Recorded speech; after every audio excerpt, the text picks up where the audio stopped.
घनपाठम् ॐ घृतवन्तं कुलायिनं कुलायिनं घृतवन्तं कुलायिनगुं राजो राजः कुलायिनं घृतवन्तं कुलायिनगुं राजः घृतवन्तमिति घृतवन्तं कुलायिनगुं राजो राजः कुलायिनं राजस्पोषं पोषगुं राजः कुलायिनगुं राजस्पोषं पोषगुं राजो राजस्पोषगुं सहस्रिणं पोषगुं राजो राजस्पोषगुं सहस्रिणं पोषं पोषगुं सहस्रिणं वेदः सहस्रिणं पोषगुं सहस्रिणं वेदः सहस्रिणं वेदः सहस्रिणगुं सहस्रिणं वेदो ददातु वेदः सहस्रिणगुं सहस्रिणं वेदो ददातु वेदो ददातु वाजिनं ददातु वेदो ददातु वाजिनं ददातु वाजिनं ददातु वाजिनमिति वाजिनं ददातु वाजिनमिति वाजिनमित्याहेति वाजिनमित्याह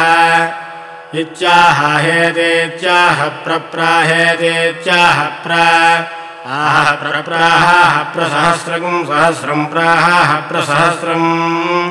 प्रसहस्रगुं सहस्रं प्रसहस्रं पशून् सहस्रं प्रसहस्रं पशून् सहस्रगुं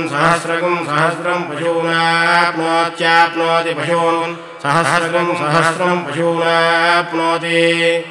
पशूनाप्नोत्याप्नोति पशून् पशूनाप्नोत्याप्नोति पशून् पशूनाप्नोत्याप्नोत्यास्याप्नोत्याप्नोत्यास्य आस्यास्यास्य प्रजायामस्यास्य प्रजायामस्यास्य प्रजायां वाजी प्रजायामस्यास्य प्रजायां वाजी प्रजायां वाजी जायते वाजी प्रजायां वाजी जायते प्रजायामिति प्रजायां वाजी जायते वाजी जायते यो जायते वाजी जायते यः जायते यो जायते य एवमेवं यो जायते य एवमेवं यो य एवं वेद वेदैवं यो य एवं वेद वेदैवमेवं वेद वेदेति वेद श्रियमेवावरुन्धे